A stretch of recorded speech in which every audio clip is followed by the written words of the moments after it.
দ্রৌপদীর বস্ত্র হরণ হল মহাভারতের অন্যতম গুরুত্বপূর্ণ ও হৃদয় বিদারক ঘটনা। এই ঘটনা কুরু সভায় ঘটেছিল এবং এটি পরবর্তীতে কুরুক্ষেত্র যুদ্ধের অন্যতম প্রধান কারণ হয়ে দাঁড়ায়। মহাভারতের কাহিনীতে পাণ্ডব ও কৌরবদের মধ্যে শত্রুতা ধীরে ধীরে বাড়তে থাকে। পাণ্ডবদের মধ্যে প্রধান ছিলেন যুধিষ্ঠির, ভীম, অর্জুন, নকুল এবং সহদেব।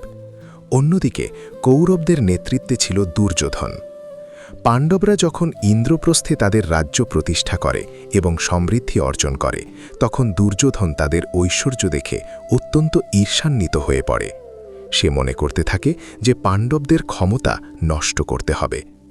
দুর্যোধনের মামা শকুনি খুব ধূর্ত ও পাশা খেলায় পারদর্শী ছিল। সে দুর্যোধনকে পরামর্শ দেয় যে পাশা খেলার মাধ্যমে যুধিষ্ঠিরকে পরাজিত করে পাণ্ডবদের সবকিছু কেড়ে নেওয়া সম্ভব। দুর্যোধনের পরিকল্পনা অনুযায়ী হস্তিনাপুরে এক বিশাল পাশা খেলার আয়োজন করা হয়। এই সভায় উপস্থিত ছিলেন অনেক মহারথী ও প্রবীণ ব্যক্তি, যেমন ভীষ্ম, দ্রোণ, কর্ণ এবং অন্ধ রাজা ধৃতরাষ্ট্র। যুধিষ্ঠির ধর্মপরায়ণ হলেও পাশা খেলায় দুর্বল ছিলেন। শকুনি দুর্যোধনের পক্ষ থেকে পাশা খেলতে শুরু করে। ধীরে ধীরে যুধিষ্ঠির একের পর এক সবকিছু হারাতে থাকেন। প্রথমে ধন সম্পদ, তারপর রাজ্য, তারপর নিজের ভাইদের।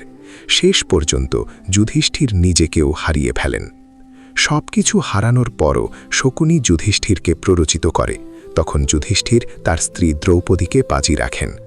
পাশা খেলায় শকুনির কৌশলে যুধিষ্ঠির আবারও হেরে যান। ফলে দ্রৌপদীকেও কৌরবদের দাসী বলে ঘোষণা করা হয়। দুর্যোধন তখন আদেশ দেয় যে দ্রৌপদীকে কুরুসভায় নিয়ে আসা হোক। এই আদেশ পালন করতে যায় তার ভাই দুঃশাসন।